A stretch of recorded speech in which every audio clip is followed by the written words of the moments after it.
stand before a massive cliff face. Look up at the jagged stone that towers over the landscape. It looks invincible. It looks eternal. If you were to strike it with a sledgehammer, the hammer would break before the rock gave way. It seems like nothing in this world could ever bring it down. But look closer at the base of the cliff. Look at the smooth, carved lines in the granite. Look at the deep scars running through the heart of the mountain. These were not made by a giant machine. They were not made by an earthquake. They were made by water. Soft, yielding, harmless water. A single drop of water is nothing. You can brush it away with your finger. But a billion drops, falling one after another, day after day, century after century, is a force more destructive than a bomb. The water does not attack the rock. It simply persists. It flows into the tiny cracks. It freezes and expands. It washes away the grit. Over time, the soft water cuts the hard stone in half. The mountain does not fall because of one great blow. It falls because it underestimated the power of the small, repetitive act. This is the story of your life. You are waiting for a catastrophe to ruin you. You are bracing yourself for a tragedy, a war, or a sudden collapse.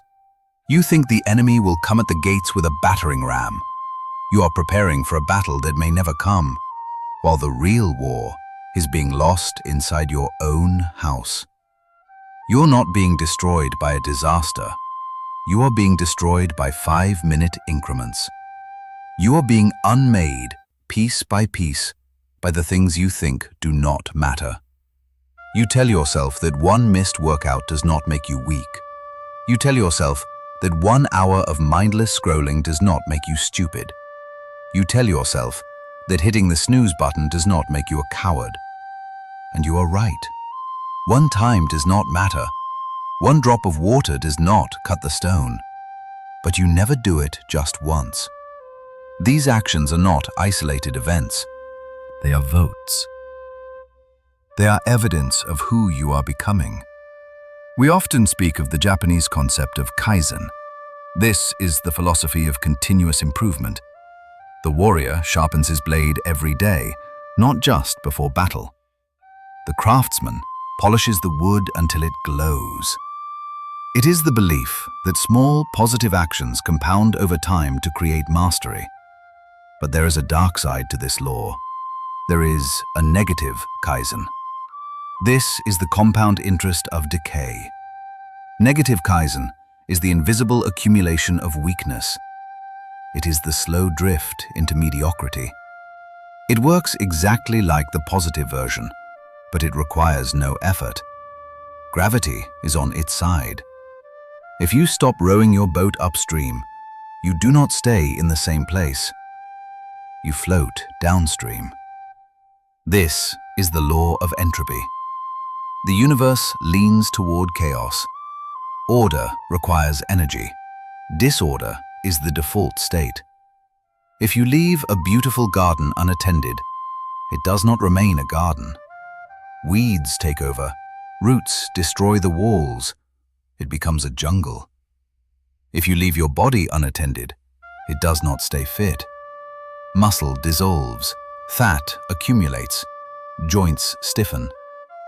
You do not have to actively destroy yourself to be ruined. You only have to do nothing. You only have to let the little habits slide. The modern world is designed to accelerate this decay. It is an engine of distraction and comfort. Every app on your phone, every commercial on your screen, every sugary snack in the store is a drop of water aimed at your discipline. They are designed to erode your will. They want you soft.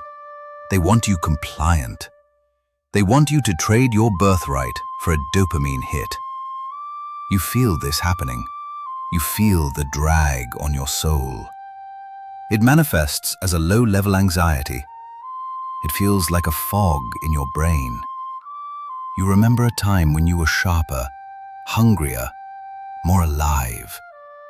Now, you feel like you are moving through molasses. you wonder where the fire went. You blame your age, you blame your job, but deep down you know the truth. You let the fire die, not with a bucket of water, but by neglecting to add wood to the flame.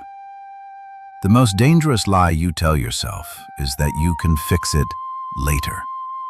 You think there will be a grand moment where you turn it all around. You imagine a montage sequence where you suddenly become the hero. But real life is not a movie.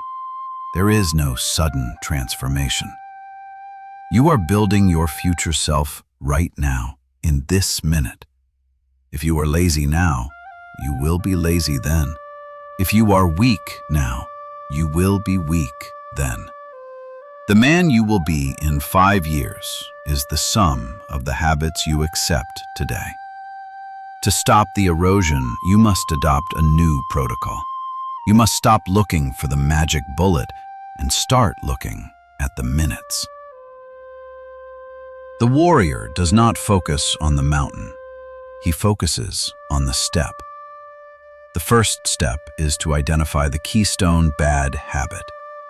In architecture, the keystone is the central stone at the summit of an arch, locking the whole together. If you remove it, the arch collapses. In your life, there is likely one bad habit that holds up all the others. For many men, it is the phone at night. This single habit triggers a cascade of failure. You stay up late scrolling, consuming garbage information. This ruins your sleep quality. Because you sleep poorly, you wake up tired. Because you are tired, you hit the snooze button. Because you snooze, you miss your morning discipline. Because you feel guilty and rushed, you eat a poor breakfast. The whole day is poisoned because you could not put the screen away. Find your keystone. It might be alcohol. It might be video games. It might be the company of losers. Whatever it is, you must attack it with extreme prejudice. Do not try to fix your whole life at once. That is arrogance. Fix the one thing that causes the most damage. Cut the root, and the branches will die. Once you have identified the leak, apply the rule of the single percent. This is the antidote to negative Kaizen. Do not try to be perfect. Perfection is a trap that leads to paralysis. Just be 1% better than you were yesterday. If you usually scroll for an hour, scroll for 50 minutes. If you usually do 0 push-ups, do 5. If you usually read nothing, read 1 page. It sounds insulting to your ego. Your ego wants to be a conqueror. It wants to run a marathon tomorrow. But your ego is a liar. Your ego will burn you out in 3 days. Humility builds the foundation. Establish a morning protocol that creates a firewall against the chaos. The first hour of the day determines the frequency of your mind. If you start the day by reacting, checking emails, checking news, responding to messages, you are already on the defensive. You have surrendered your sovereignty. The warrior attacks the morning. He claims the silence. Before the world gets a chance to make demands, he has already done something hard. He has moved his body. He has sat in silence. He has planned his mission. This is how you harden a stone against the water. You coat yourself in the oil of discipline so the rot cannot take hold. There is a myth that structure destroys freedom. People say they want to be spontaneous. They say they want to go with the flow. But look at the people who go with the flow. They are not free.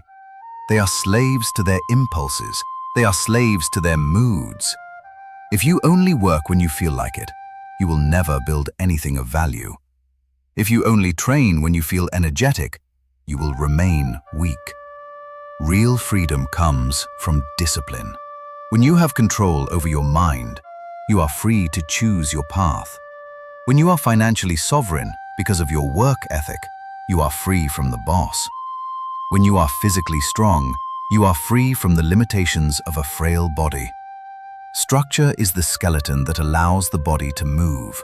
Without it, you are just a pile of meat on the floor. You must learn to respect the small moments, the gap between the stimulus and your response. The moment the alarm rings, the moment the waiter asks what you want to order, the moment you feel the urge to quit. These are the battlefields. These are where the war is won or lost. It is easy to be disciplined when people are watching.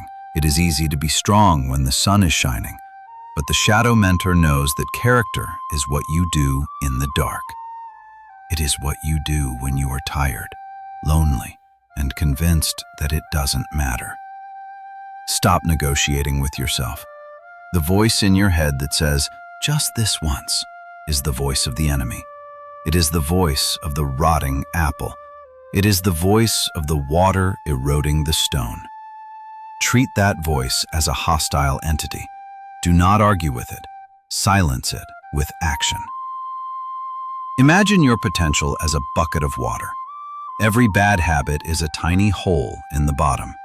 You can pour as much effort, talent, and motivation as you want into the top, but if you do not plug the holes, you will always be empty. You will always be running on a treadmill, exhausted, but getting nowhere.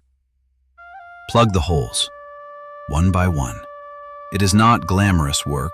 No one will give you a medal for going to bed on time. No one will applaud you for not eating the donut. It is a silent, lonely victory. But these are the victories that build the man. The accumulation of these small denials creates a reservoir of power. When the real crisis comes, and it will come, you will be ready. You will be solid. You will be the rock that breaks the waves, not the sand that is washed away. Consistency is the only magic. There is no secret technique. There is no hidden knowledge. It is simply the ability to do the boring, necessary things over and over again, regardless of how you feel. It is the refusal to break the chain. Guard your minutes. They are the currency of your life. Do not spend them on things that make you cheaper. Do not give them to people who do not respect them. Do not throw them into the void of the screen. Years are made of months. Months are made of days. Days are made of hours. If you lose the hours, you lose the life. It is that simple. And it is that terrifying. The avalanche starts with a single snowflake. The canyon starts with a single drop. The ruin of a great man starts with a single compromise. So look at your hands. Look at your day. What are you building? Are you stacking stones to build a fortress, or are you chipping away at your own foundation?